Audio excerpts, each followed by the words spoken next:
Good morning, everyone. It's so wonderful to see some of you here on Mother's Day. Happy Mother's Day to everyone who's ever had a mother, or to everyone who's ever been one, or who loves one. Happy Mother's Day.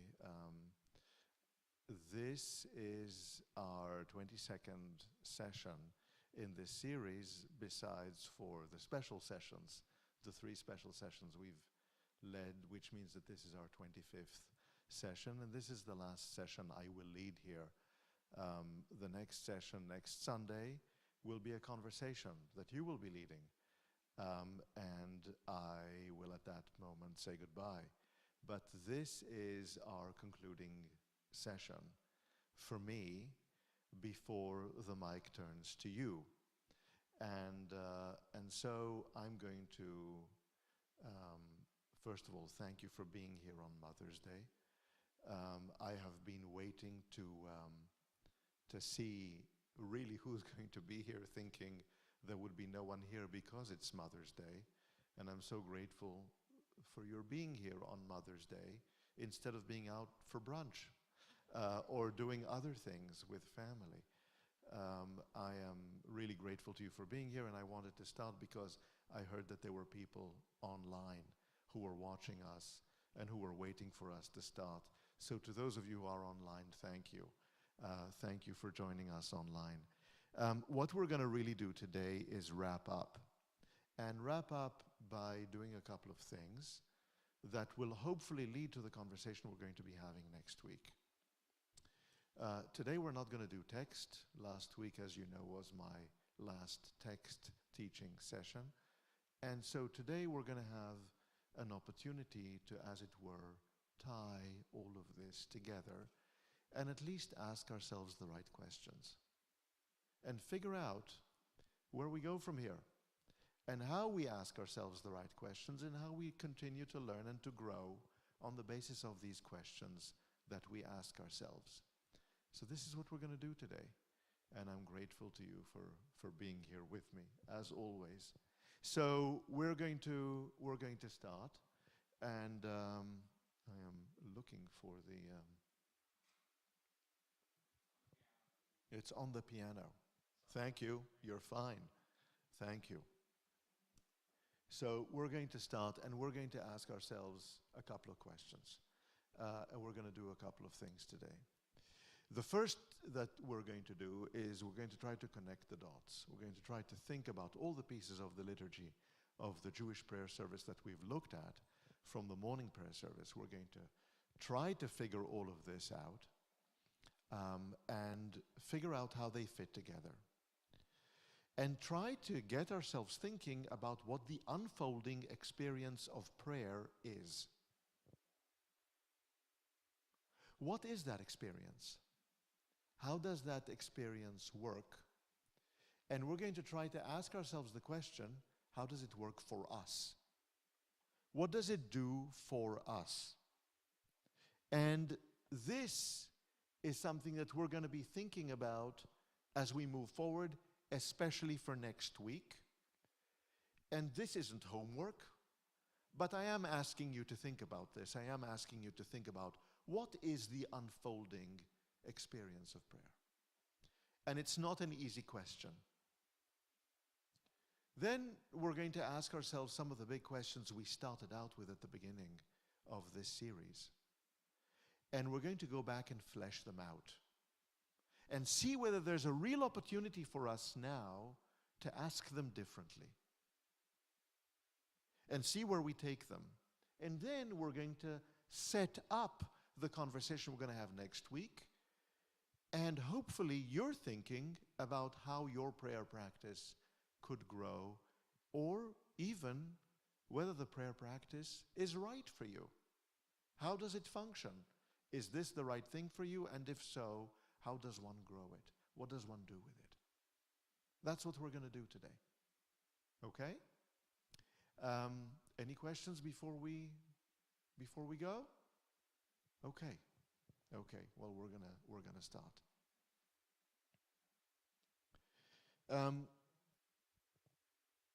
A few comments, and these are really going to be brief. as we start moving forward. Does anyone remember the Union Prayer Book? Do you remember how once upon a time the prayer book was small and we could really hold it in our hands? Do you remember the language of the Union Prayer Book? Do you remember the language being poetic and beautiful?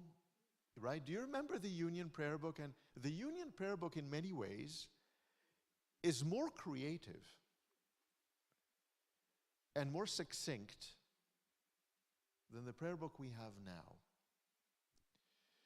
And it doesn't mean that one is better than the other. But what it does mean is that the Mishkan Tefillah that we use is a prayer book that attests to the power of the tradition of our liturgy. The power of the tradition, the power of our liturgy, of our historical liturgy. There's more Hebrew, there are more traditional prayers, and the order of the prayers is maintained.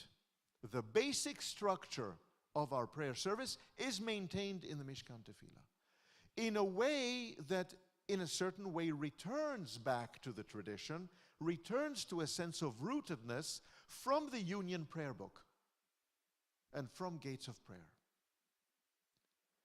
What we have here for us is a reminder of something. And I want to speak with you for a moment about our prayer and the sources of our prayer, which are rabbinic and which stretch over a 1,000-year period. And the bulk of our prayer was created during the classical period. In other words, the Greco-Roman period, and really ends in the Middle Ages. There's very little beyond that. There's very little beyond the Middle Ages. A few things here and there with regard to Israel and Israeli independence and the Holocaust, but only snippets here and there.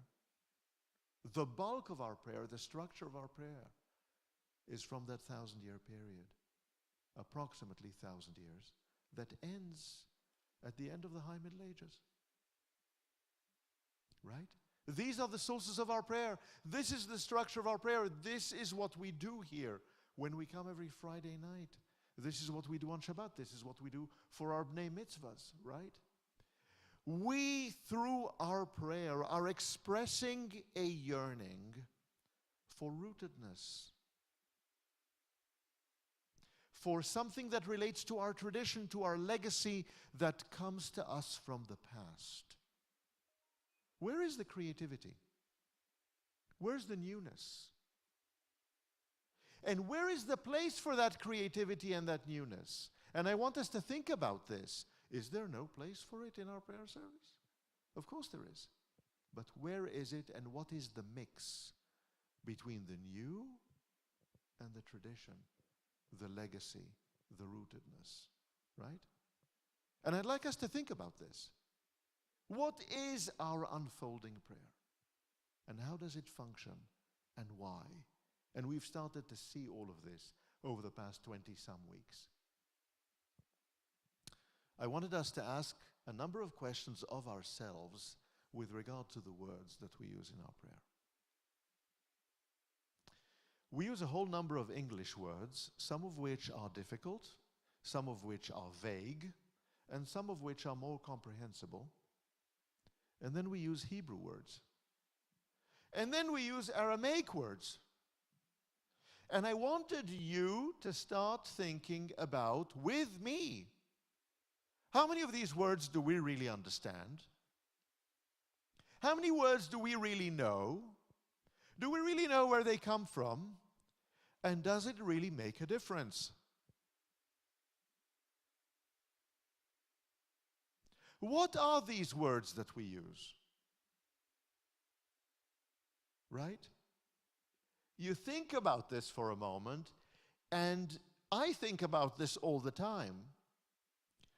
You go onto a new website, you go onto a new app, and you have to sign waivers You have to sign these documents. And these are long documents. Whoever reads all these, do you know all the words in these documents? Do you understand everything they say? No. But you know you need to get this app, and this is the standard form, and you're going to sign this document, and you're going to, right? Your name is now affixed to that document. Do we really know all the words that are used in that document? Do we understand the words that are being used in other elements that we engage with in our lives, right?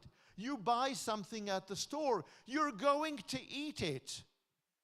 It's going to become part of your body. Do you really know all the words that are on the ingredients list? Right? Do you read, right, when you buy a microwave, all the precautionary, do you know all of these words? Right? But what are these words that we use? What are these words that we use? What do they mean? Where do they come from? And why do we say them? The words here are really important. The words are the skeleton of our prayer service. So we want to think about the words. What are these words? And what do we know about these words? Or do we know more about these words? How do we learn about these words? What do we make of them? Are they important to us, and can they become important to us? And there's another element I want us to really ask about with regard to prayer before we really start. And that is not the words that we use, but the actions we undertake in prayer. We come into the temple. I'm not going to even talk about us coming into the temple and what it means to come into the temple and how we're dressed coming into the temple. I don't see any of you this morning dressed in a toga or in a leopard skin or in a sari we stand up, we bow down, we sit down, we participate, we do not participate, we read responsively, right? We do all of these things at the prayer service. This is not just about words, this is about the things that we do at the service, right? In other words, the service is also, in part, theater. It's action. It's engagement. It's speaking and response. It's an engagement. It's not just words. It's words and it's actions, and we're not going to talk about it today, but it's melodies and the way the melodies interact with the words and the actions. It's a whole experience, right? So I want us to think about the actions and what we do and why we do it and how do we feel when we do it. And sometimes, are we doing something we really understand, or do we do something we don't quite understand but we wouldn't feel good if we didn't do it? And are we doing it because everybody else is doing it? And are we doing it because we think it's the right thing to do? And are we sometimes doing things because we know or we believe that our parents and grandparents did this on a Friday night or on a Saturday morning? What do we do, and why do we do it? And we want to think about actions, not just the words. And then we want to think about the structure of this whole thing.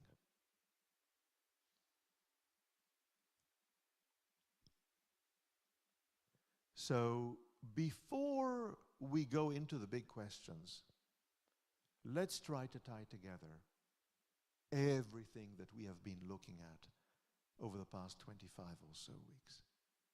Let's try to do that.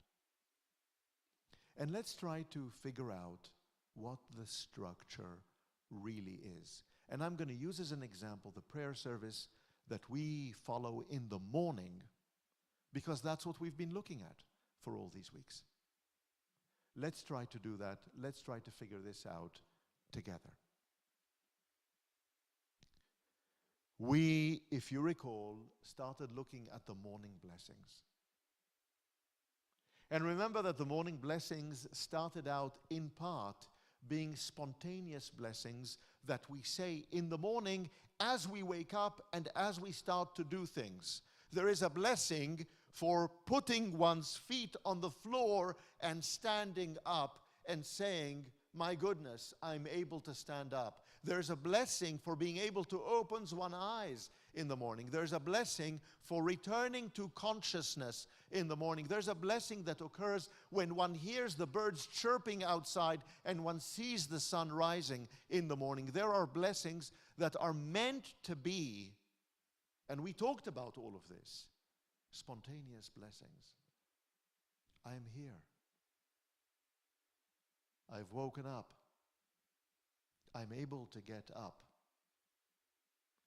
It's not as easy as it used to be, but I am able to get up.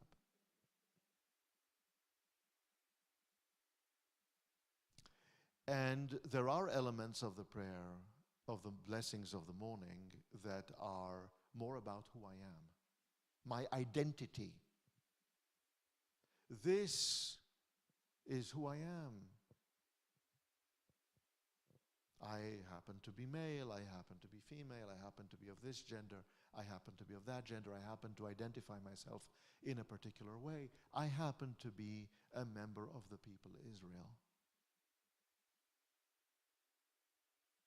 I happen to be a person who was born to the generation of Holocaust survivors and whose family on both sides was so deeply and terribly affected by the Holocaust. I happen to be this and that person. And then there are blessings, in the morning blessings, that relate to who I am as a human being who is looking forward to his or her day. I have the capacity to overcome. I have the capacity to get out of the house. I have the capacity to do the things I need to do. I have the capacity to relate to other people. I have certain capacities. I can do this. And then there are the blessings that tell us what I am not. And then, at the very conclusion of the sequence of the blessings, we come to the blessing over Torah. You remember? Baruch atah Adonai Eloheinu melech haolam, asher kidshanu mitzvotav v'tzivanu la'asok b'divrei Torah. Remember that? To engage in words of Torah, which comes at the very end of the morning blessings. Remember, we talked about this. Remember, we said, if we don't know who we are, and if we don't know what we're about, we cannot engage in Torah. We have to first find our place, we have to be centered, we have to be clear about ourselves, and now comes the Torah. The rabbis are teaching us a lesson here in the order. The order is not arbitrary. One might have thought this would be the beginning of everything. The beginning of everything is you wake up. You open your eyes. Right? Yes, Margie.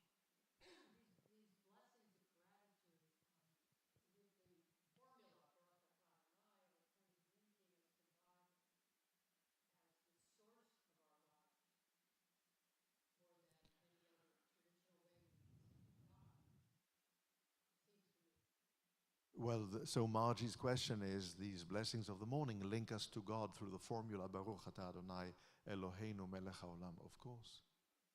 This is part of our human condition, right? We are here now.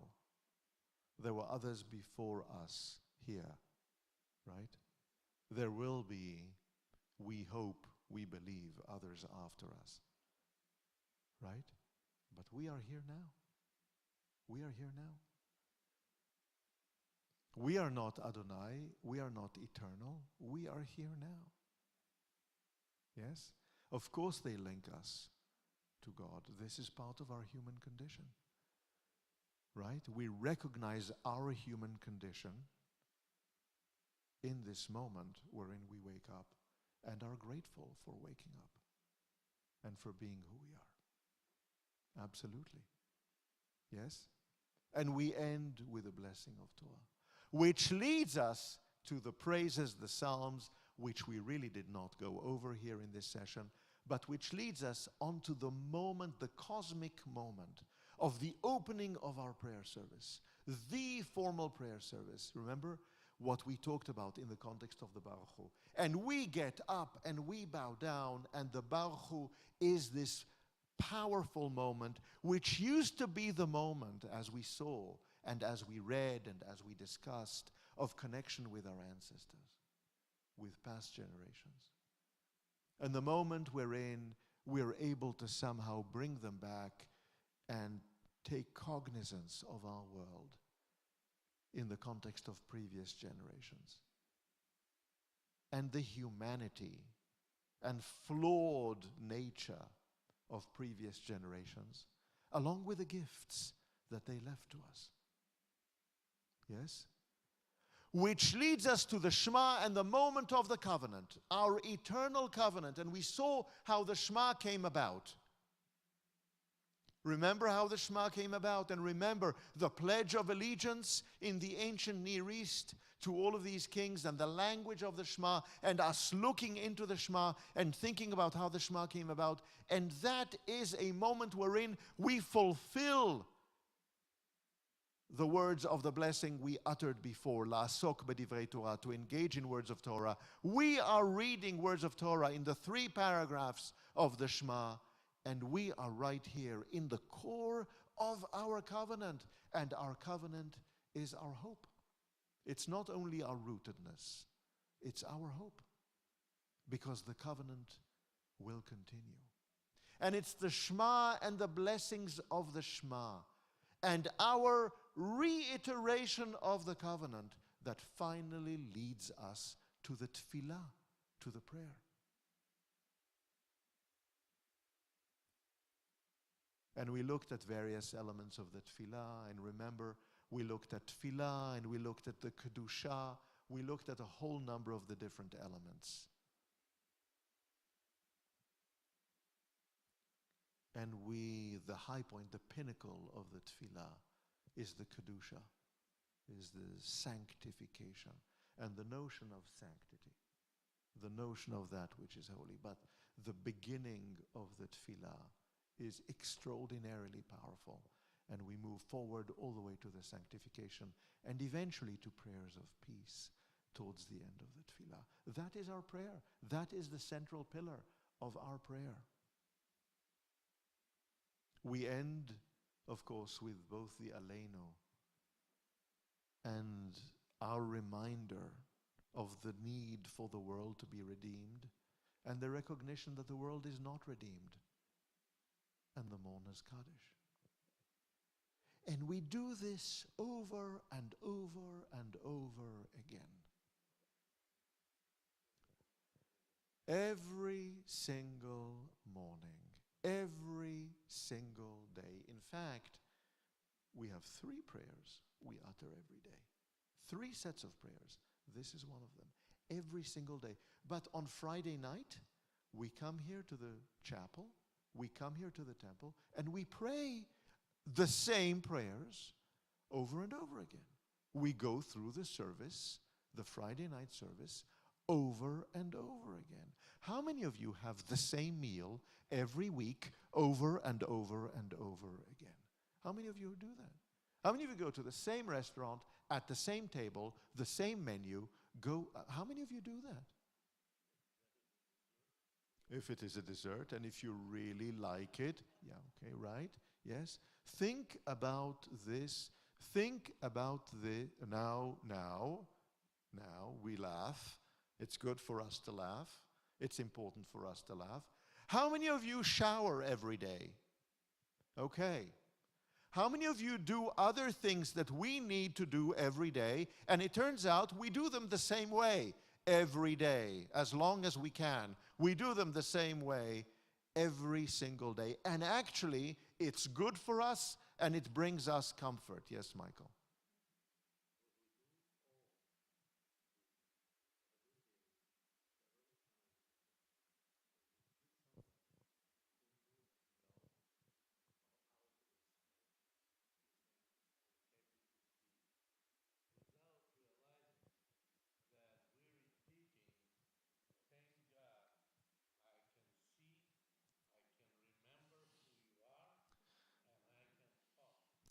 Well, thank you, Michael. I'm going to repeat this for the people back home. I'm going to also respond very briefly to you. There was Michael is saying, we every single day we see people we know and we say, hello, how nice to see you. We don't say, and often we don't think, wait a minute, I have just seen a person whom I know and like. I have been able to see the person. I am able to recognize that person. I have a mind that remembers that person, that knows that person. I remember that person's name, and I'm able to even speak. I'm able to communicate my thoughts. It's a wonderful, thank you, it's a wonderful thought. There's a very famous story. It's an apocryphal story. I don't believe it's true, about a professor in Oxford who was a professor of law. A very famous, actually, professor of law in Oxford who taught until a very ripe old age. And at a certain point, he was very elderly. He was still in Oxford. He was no longer teaching. He was going about the street, and I'm saying this I'm thinking this name was Professor Glenville, but he was walking about and saying, "My name is Professor Glanville. Do you remember yours?" And that was, he recognized people. He didn't remember their faces any longer, but that was the way and isn't that amazing? I know that I know you, and I know that I care about you. Right. Isn't this remarkable? Right. So I want us to think about the ark.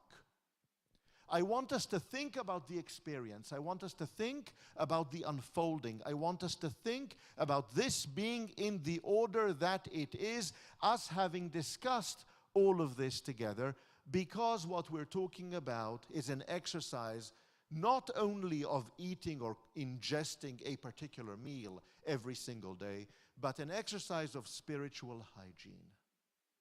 An exercise of spiritual cleansing, an exercise of spiritual eye-opening. If Judaism stands for anything, and I hope that you will take some of that away with you following this year of sessions, it is that part of what it asks of us is to take the blinkers we have on and to just slightly open them up. Yes, we are able to get up in the morning. Yes, the sun is shining in the morning. Yes, we do have the capacity to speak and to remember and to know and to make decisions. And this is part of who we are. And sometimes we go about our day and it's difficult. And we don't tell ourselves these things. And sometimes we catch ourselves. But you know, this is designed to train us to get to a particular place wherein we hopefully live life more fully. We hopefully live life understanding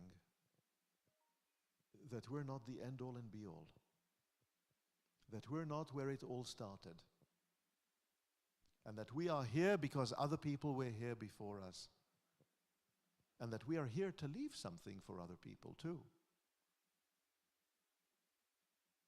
and that we are part of a glorious, rich, wise tradition. So the question is, what is this ark? Leading up to the Shema, to the covenant, to the Tefillah, and eventually moving on to the Aleinu and the Mourner's Kaddish.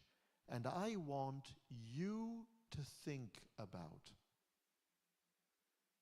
what you would like that ark to be. What would it be like for you? If you had to design it, what would it be? What would you make of it? How would this work for you? How would you make this your own? Now we know enough about this. We've spent a year looking at the various elements. What do we do here?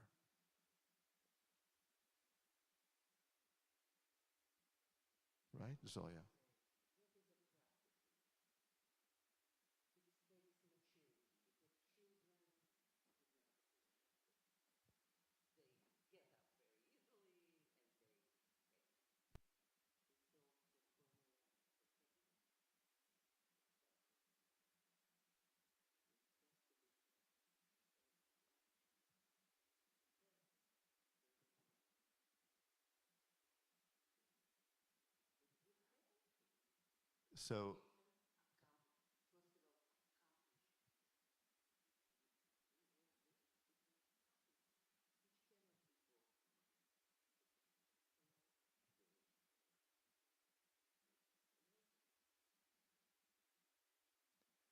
So, for the purpose of the people home who are watching us, I just want to repeat, for people here, thank you, Helga.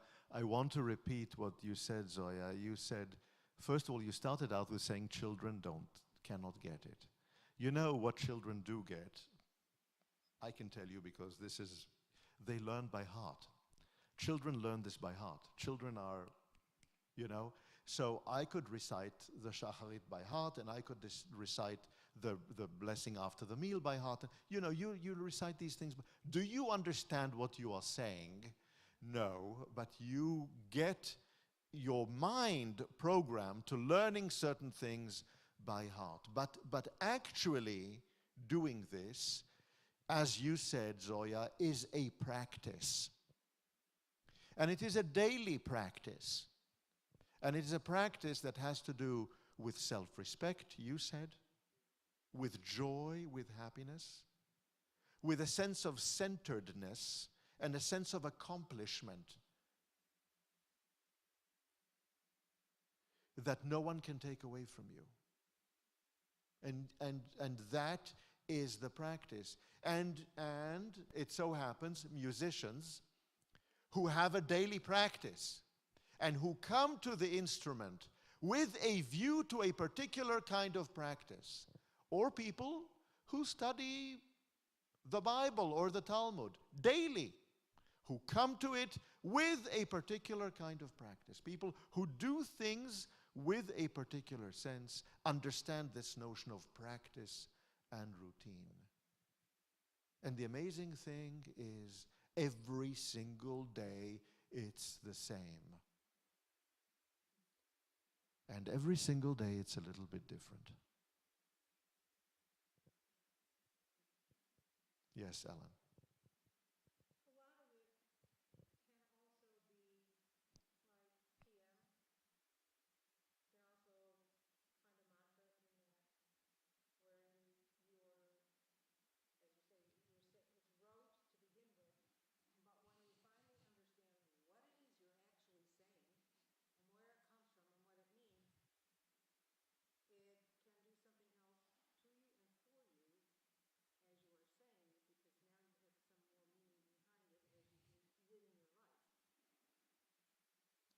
So beyond Ellen, and I'm just going to again rephrase what you said. Forgive me for rephrasing.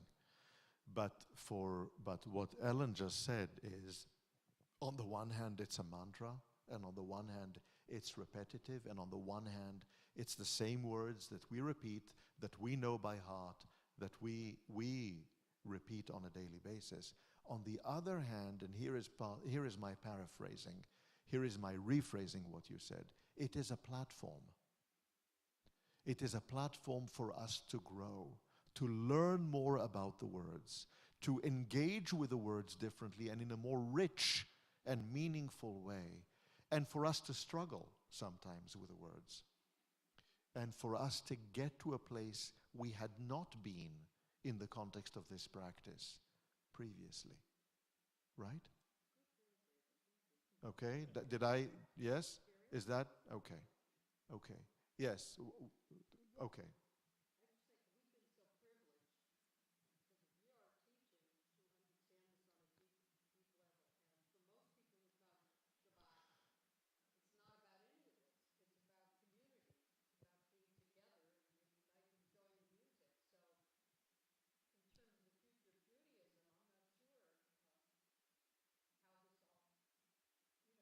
And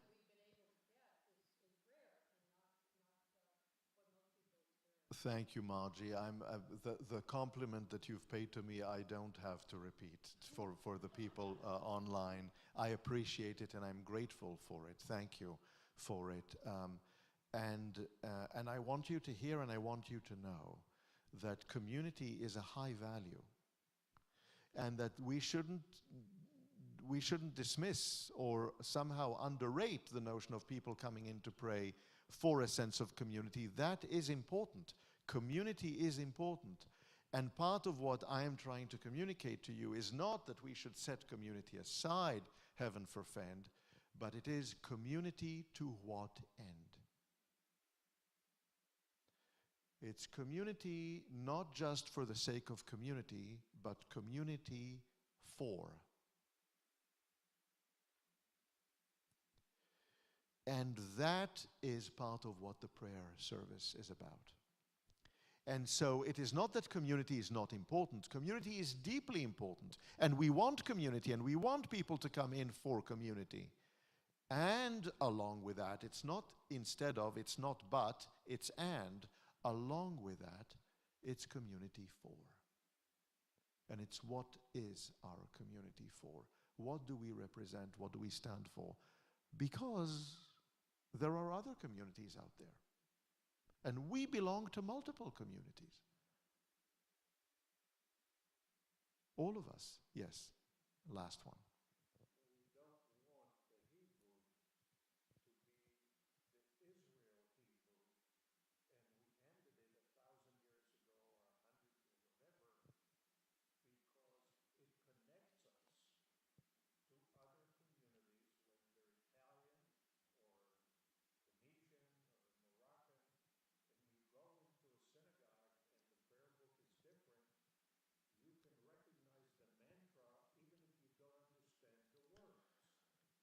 You do. That's absolutely right. There is something about our collective identity, our collective covenant, the collective words, that mantra that we recognize regardless of the synagogue we enter into. We could be in the Philippines, we could be in India, we could be in North Africa, we could be in Europe, we could be anywhere, and we would recognize the words. Even if we don't understand them. And we know that we feel a sense of connectedness and a sense of rootedness. And that's worth a great deal. But and here I'm going to go into the psychology of prayer for a second, a brief second, which is a subject that started to be studied in the late 19th and early 20th centuries. A great deal of some very good work was done at the time. And it's being picked up yet again in other places, mostly in America, but in other places as well now in the 21st century. What exactly does this mean? Where, and the boundaries are the difficult piece of this, right? So, if we sing, "We shall overcome," in the chapel and translate it into Hebrew, does it become a Jewish prayer? Yes, no, right? I mean, does it fit into our prayer service? Is this something, right?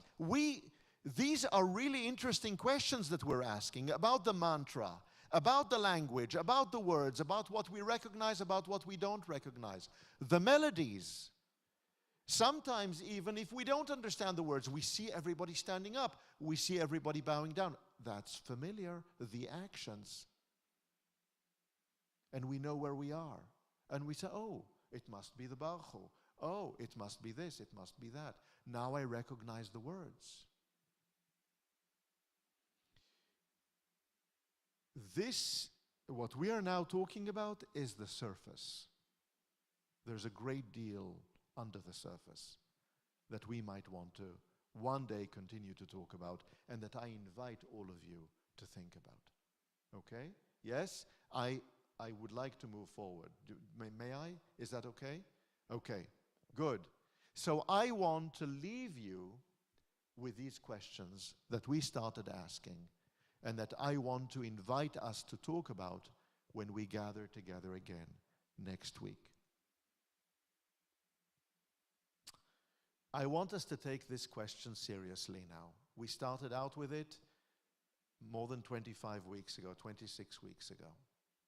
What is prayer? What is prayer? Now, forgive me for a moment for starting this out in a very formalistic way. Forgive me. This is not where I would like this to end, but it's just a beginning. Let me start in a formalistic way. Do you understand when I say poetry and when I say prose? Can we sometimes tell the difference between poetry and prose? Huh? No? Not always. Right? It's difficult. It's difficult. But do we know that there is poetry and do we know that there is prose? Do we understand drama?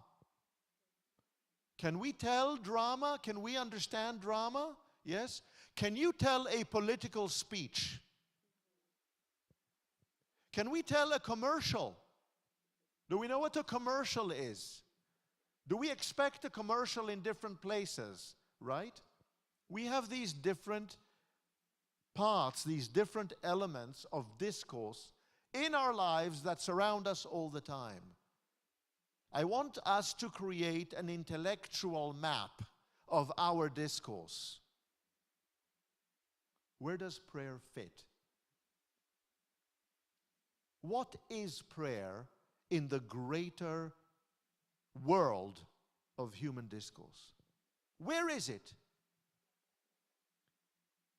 What is this animal in the zoo? Do you understand what I'm asking? What is prayer? Yes, Helga.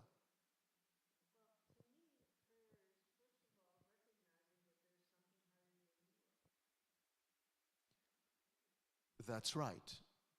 Good. Helga says prayer is first and foremost about recognizing something that is higher than you are. Are you, when you are praying in community and coming to the temple and coming to the chapel and seeking that community, or is this a prayer to yourself? Are you speaking to yourself or are you speaking to others? Who are the others that you're speaking to? To what end are you speaking to these others? Do we know?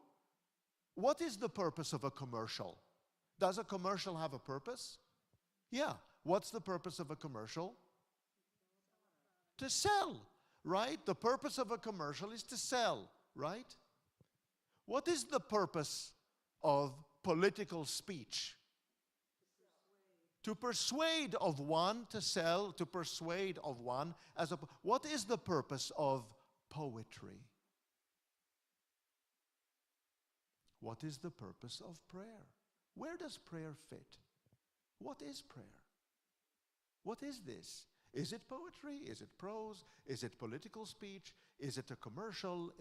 What is it? What is this? Can you tell a speech that is being made by, say, a best man or a groomsmaid or a bridesmaid at a wedding? Can you tell? Is there a structure and a particular kind of language that's used at a wedding? Could you tell the delivery of a eulogy? Could you tell a eulogy? Yes, right?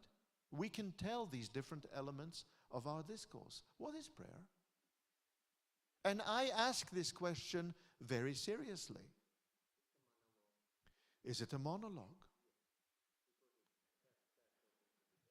So if God starts talking to you back, that's difficult. That's a problem. We might have a doctor we would want to send you to. If you start right. That's the good, Zoya. Okay, we'll talk later. But we have a really. But what is this? What is this? And I ask you this question for a reason. It is the most common expression of Jewish identity throughout the past 1,500 years. What do Jews do more than they do anything else to express Jewish identity? To say, I am Jewish. They pray. When they complain, they say, I am human. When they pray, they say, I am Jewish.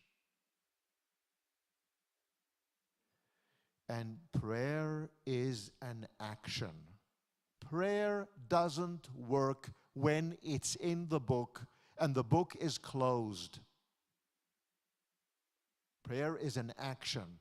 It has to be undertaken.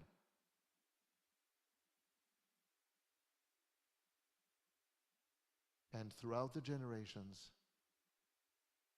we have been here because our parents have been here and our grandparents have been here, and they've been saying the same words. So the question is a really important question.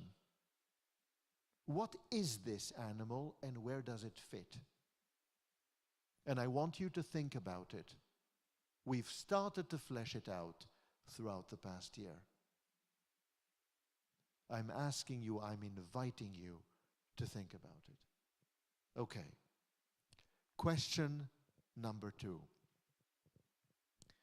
Beyond human prayer and the place of prayer, what is uniquely Jewish about our prayer? And in reality, I want us to understand that the prayer and the arc of the prayer and the structure of the prayer and the words of the prayer and the actions of the prayer, everything about the prayers are a statement of Jewish identity and of Jewish particularism within the world. It doesn't mean that there is no universalism there. There is, but we are Jewish in the Jewish prayer. How did this happen? And not only how did this happen, how do we make this work?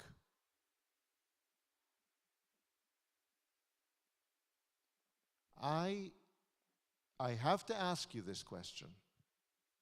The question is, if my purpose is for you to come to this chapel space and to leave this chapel space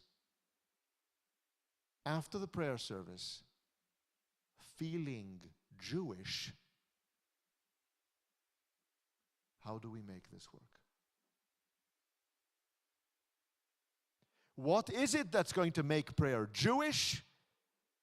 And how is that Jewish sense of prayer then going to translate into your Jewish identity?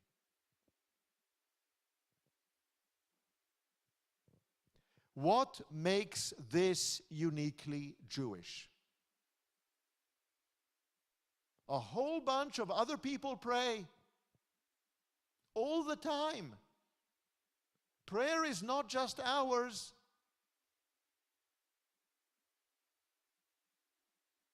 And the more we think about it, the more we understand how complicated that question is. Because yes, we are Jewish.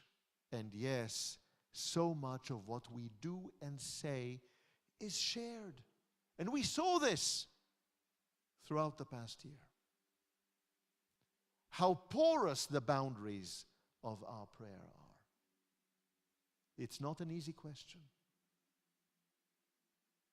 And if you feel Jewish, does it mean that you are not something else? Which is a whole other question that maybe one day, over a glass of wine or over a cup of coffee, we can talk about.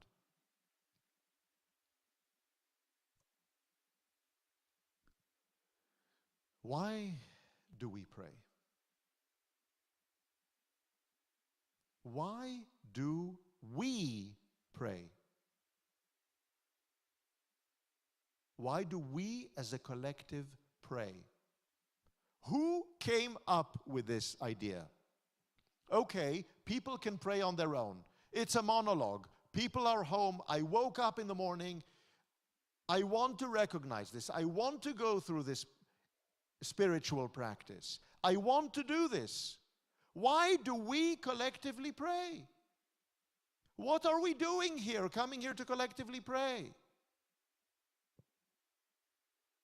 We could be here learning, we could be here filling our bags for the food pantry, we could be doing a whole bunch of we could be sitting in the cafe and having a cup of coffee. Why are we here praying? What is it that we are doing here in coming in here to pray? Why do we do this as a collective?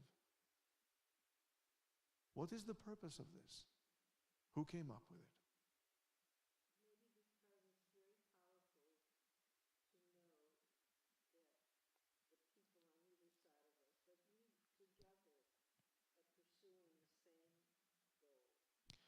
So maybe it is a sense of community, Helga, and maybe it is a sense of community for a goal.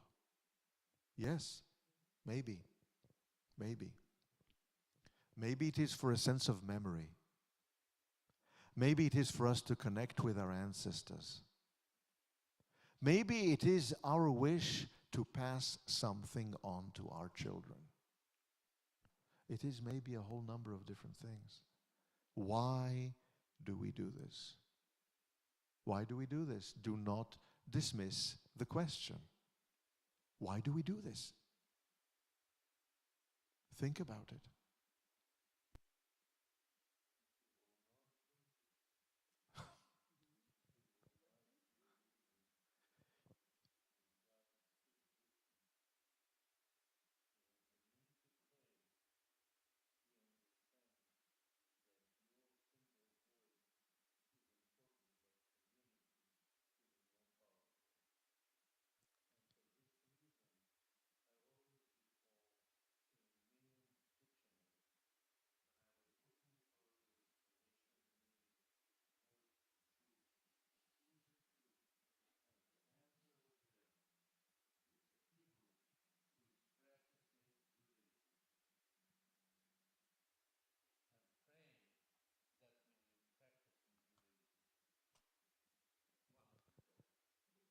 So, Michael, I would paraphrase, I would rephrase and paraphrase your comment, but if I did that, there would be so much in it that it would take the rest of the session.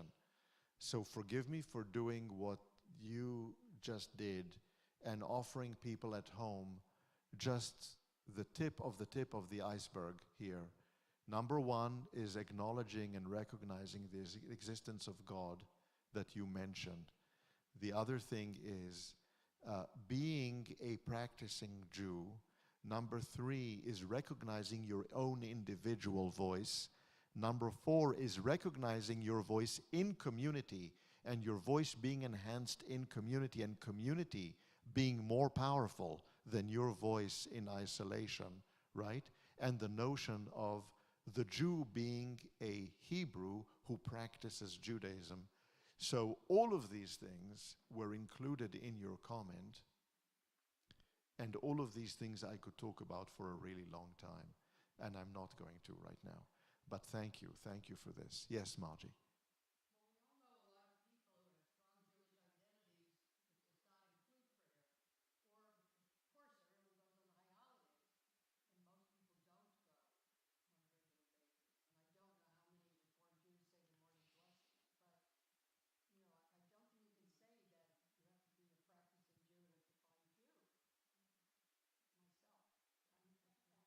And you know, this is a really, thank you, Margie, and I'm going to repeat again in summary what you just said for the purpose so that people can hear it at home. Many Jews don't pray, and it doesn't mean that they're not Jewish, and they practice Judaism differently. And you know, it's wonderful to see people here in the chapel, 20 or so of us who have gathered here, and to know that there are many people back home who are listening to us, but on a Mother's Day morning, but there are many people who don't pray and who come on high holy days, and who, when they come on high holy days, you know, we don't know what their prayer experience is like, and we don't know whether so many Reform or liberal Jews do this spiritual practice of praying every morning. That's true.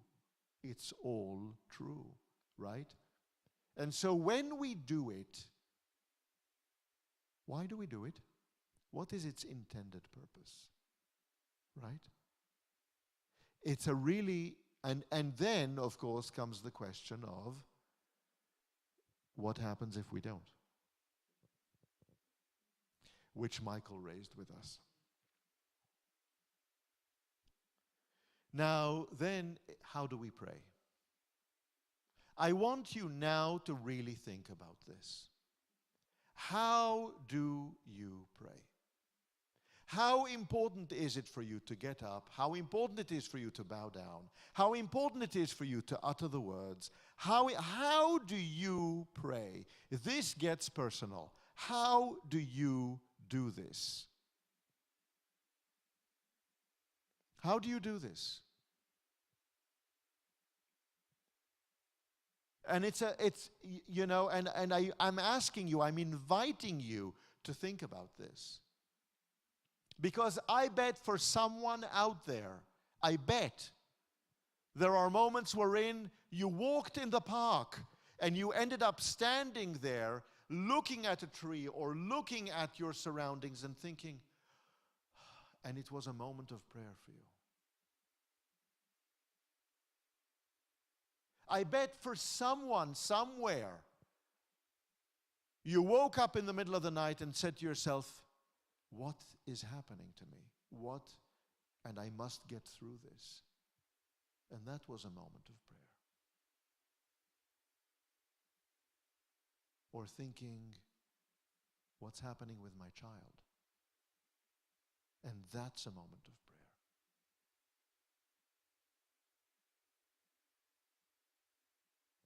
Or for some of you, having had the experience of sitting outside the doctor's office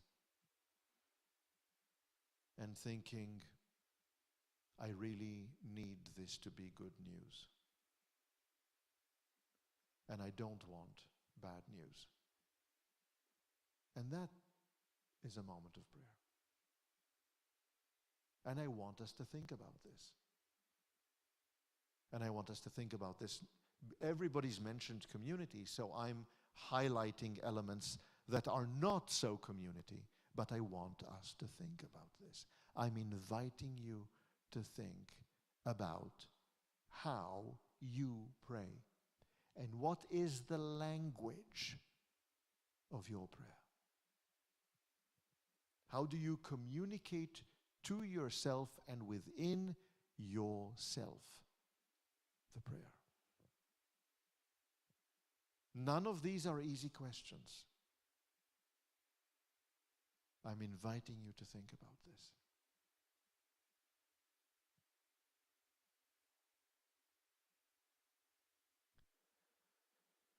Then we go back, we step away for a moment. We are in our final stretch here. What does our prayer tell us about us? What does it tell us about our mental and spiritual and emotional state? What does it tell us about the state of our community? And what does it tell us about our sense of the state of the world? What does it tell us about ourselves? What does it tell us about where we are in the world right now? What does prayer teach us? What does it tell us about our culture? And culture means diversity of experience. The diversity of experience around us. What does it tell us? Prayer tells us something, because prayer is an activity that we engage in contrast with the rest of our day. It's a parenthesis in our day, in our week. It's a bracket in time. What does it tell us? What does it tell us about the rest of time? What does it tell us about the way we see ourselves through the rest of time, during the day or during the week? What does it tell us? What does it teach us? How does it allow us to become more self-aware through what it tells us? Prayer is a way of learning something as well. What do we learn from the experience, that unfolding of prayer?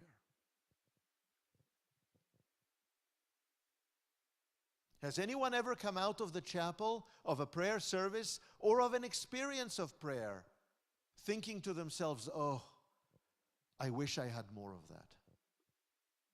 Oh, this felt so good. Oh, this really felt elevating. Oh, I really wish this continued. What does that tell us about the experience and about the experience of the outside beyond the prayer space? Has anyone ever come out thinking, oh, this really didn't feel right. I really ought to be doing this. What does that tell us? How do we understand ourselves in a better, more profound way through prayer? Yes? Does that? Okay. And finally, my goodness, I'm only 6 minutes over. And finally, moving forward into the future, moving forward, what do we want to learn more? Not only about prayer and how to pray, but about the implications of prayer for us and for our world and for our community. Where do we go from here? What can we expect? What can we look forward to learning more, to reflect on with regard to prayer? If we were to set an agenda, and here is what we want to really think about, here is what we really want to talk about, what would it be? Where do we go from here? We spent a year doing this. We've been with 40 people, whom now many of you know. And by the way, next session, when the mic is yours, and we're going to have a discussion, we're also going to be doing this on Zoom, so that you can see some of the people who've been participating in these sessions online, whom you haven't been able to experience thus far. Because a number of people all over the country have been doing this with us. And some of them are going to be able to join us. Many of them see this after the fact, but some of them are going to be able to join us. And they're going to be here next week. These are the questions that I want to leave you with. These are the questions we started with. These are the questions that were basically the themes that animated our learning throughout the past 8 to 9 months. And these are the really important questions we ask ourselves about prayer. So before I let you go today, I just want to say that I hope that through these sessions, through this series, we have somehow become more knowing, better human beings, more self-conscious, self-aware human beings, and Jews. Thank you.